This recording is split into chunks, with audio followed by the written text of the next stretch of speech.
Well, one more game.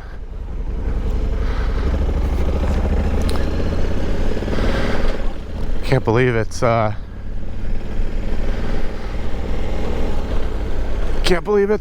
happening, to be honest.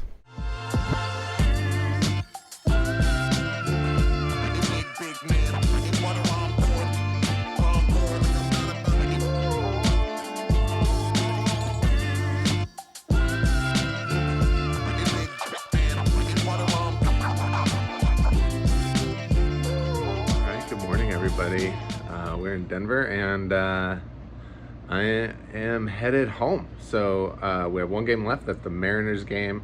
It's 8 days from now. So yeah, I'm gonna just cruise back to my house for a few days and then head up from there. So should take 2 or 3 days to get home.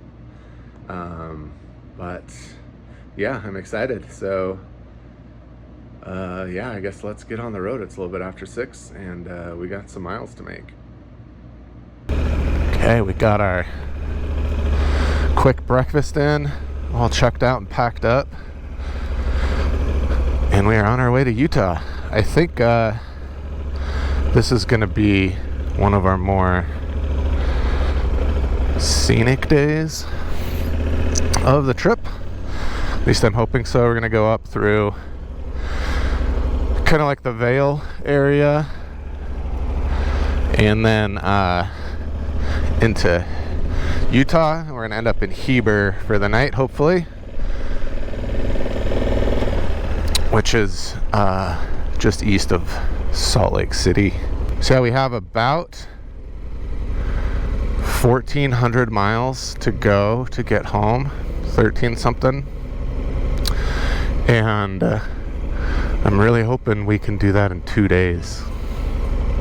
So get in late tomorrow night. That'd be about another 800 mile day tomorrow to do that. So yeah, so we're gonna get moving. This was easily the prettiest day of driving the entire trip. Just headed up through I-70, over the pass, and down the backside, and while I froze my butt off, it was so beautiful. The riding was really fun as far as interstate riding goes, and the scenery just changed before my eyes all day long. It was really incredible.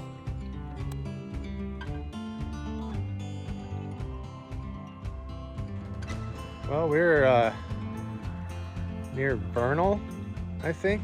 Look how red my head gets from my helmet. Yeah, we're about 20 miles short of Vernal. We're near Dinosaur National Monument. Just look at this, such a cool landscape.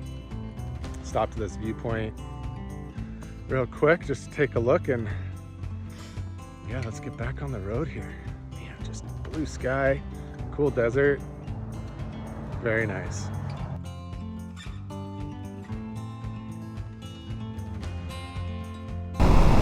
Well, all of a sudden we hit a little bit of rain here. That's not very fun. Hopefully it's just a quick little storm. We're gonna tuck in and try and stay as dry as we can. Hopefully we won't have to stop and put on rain gear.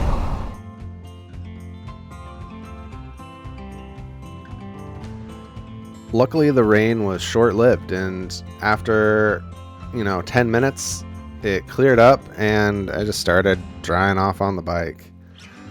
And the scenery just kept getting better and better and changing every 10 minutes.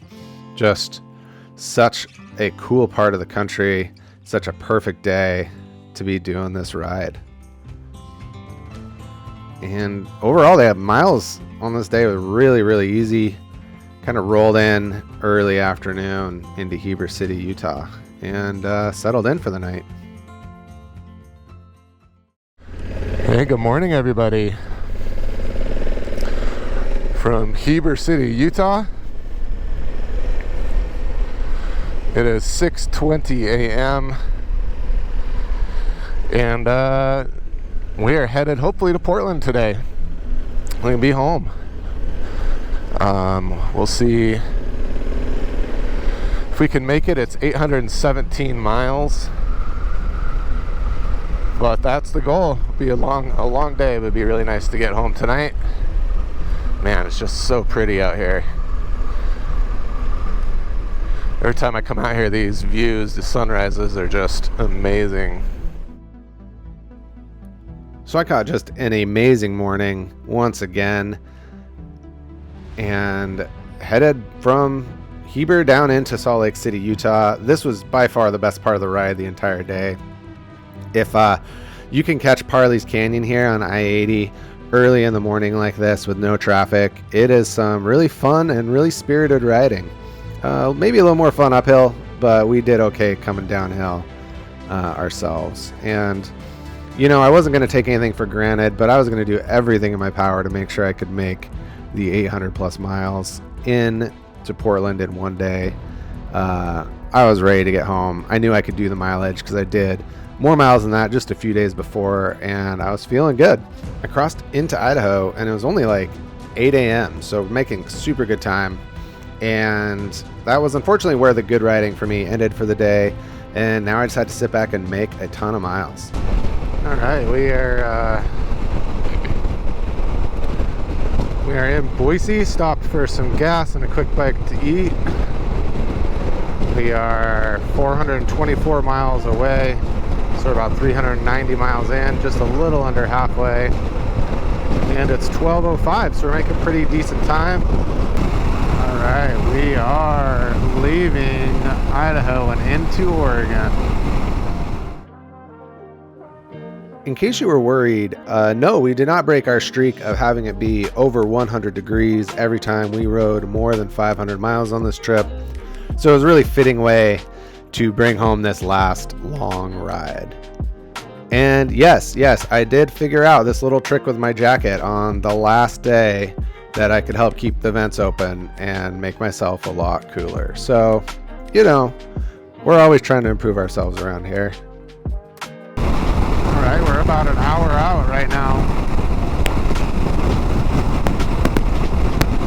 It is really windy through the gorge here. So the Columbia River Gorge is just known for the wind. You'll see lots of like windsurfers and kite surfers and stuff come here because of how consistent the winds are, and it has been a very blustery last 150 miles or so. But we're almost there today.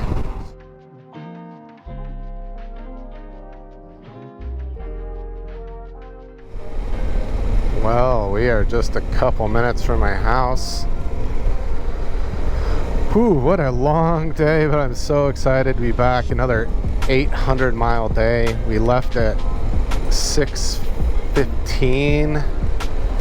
Yeah, I think I pulled out of the driveway at 6:15 this morning, and it's now 5:29, but we lost an hour, so basically 12 and a half hours just about for 800 miles. So that's pretty decent time, really.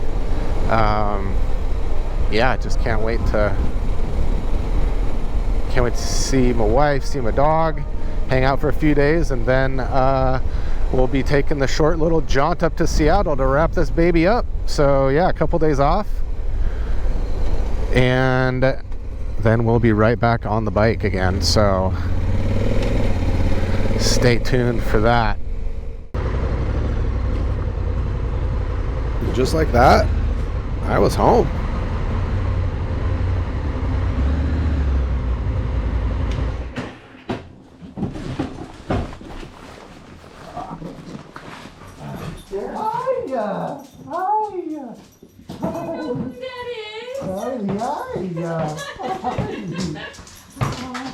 Come over here, buddy. Come here, let's go. Hi.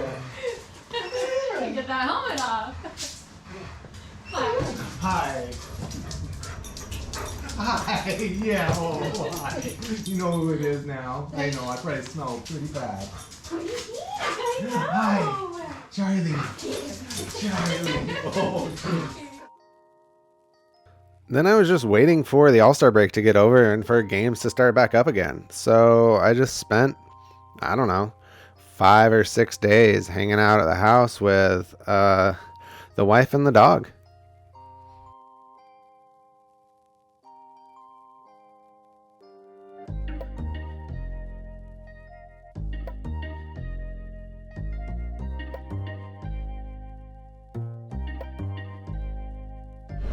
Well, one more game.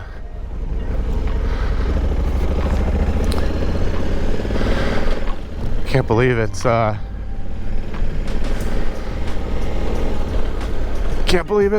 happening, to be honest. Feels like a long time ago. It's actually 2 months to the day since I left the trip initially. So that's pretty cool. We have like 170 miles or so today, so that shouldn't be too bad. And then we're gonna stay at our friend's house and take the train into the game and meet some more people. So yeah, 7:03 at the door, not too bad.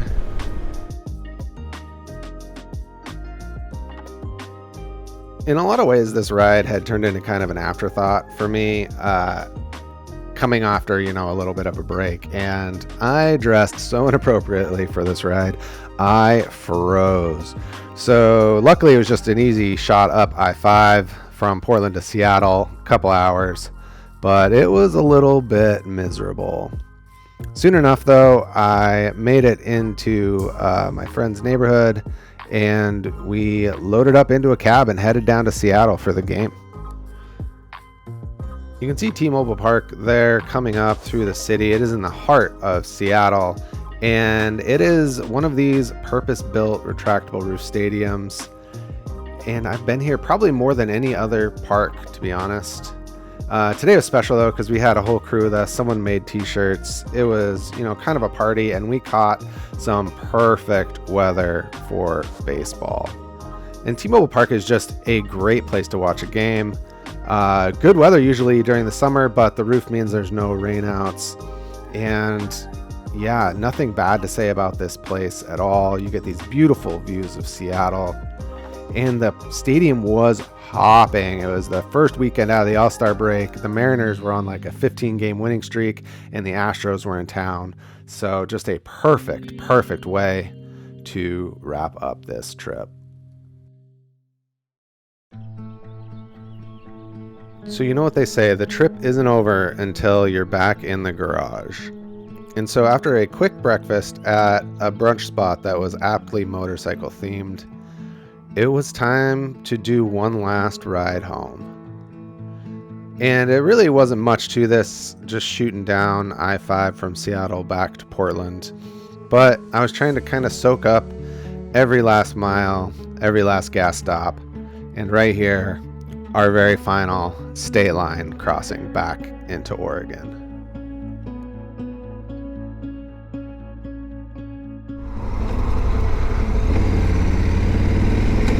Yeah, I'm sure I'll have more to say in a few days, but right now I'm just really thankful I had the opportunity to do this. And so I will always be grateful for everyone who helped along the way, and that I was lucky and privileged enough to be able to do this. So yeah, that is it for the 30 by Moto project. I will talk to you soon, I'm sure, with some wrap-ups. But until then, welcome home.